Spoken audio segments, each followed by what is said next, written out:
تورنمنت سه روزه فوتبال که از سوی مؤسسه صحت و پیشرفت جوانان در ولایت غزنی برگزار شده بود به پایان رسید.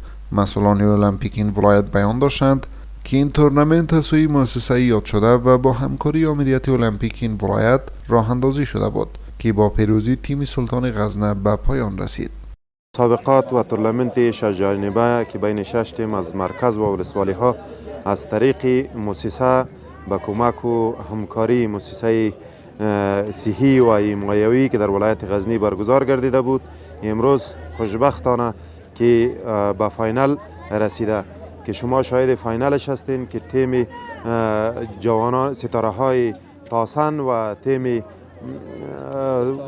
سلطان غزنه با فاینال را یافتند که امروز فاینال را این دو تیم بین هم رقابت میکنند. اینمی تورنمنت که مدت 3 روز میشه براه انداختیم، خوشبختانه که یک پیام خود برای جوانای ما داشت و خیلی خوب دستاوردی داریم در اینجا. تقریبا زیاد جوانا اشتراک کرده، اما مسیجای ما که برای جوانا ترتیب شده خواندن و ازی حتما یک چیزی یاد گرفتن.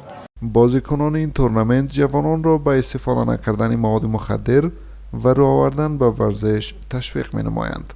برگزاری رقم مسابقات بر جوانان و بازیکنان فوتبال دیگر ورزش‌ها بسیار مفید است و خواست ما از مؤسسه و دولت می است که این رقم یگان تورنمنت و چیزا رو برگزار کنند تا مردم از مواد مخدر و مواد نشاور دور گردند. بعد از حاکمیت امارت اسلامی بر کشور و برقراری امنیت در تمامی ولایات، بیشتر جوانان در این ولایت به ورزش راه آوردند.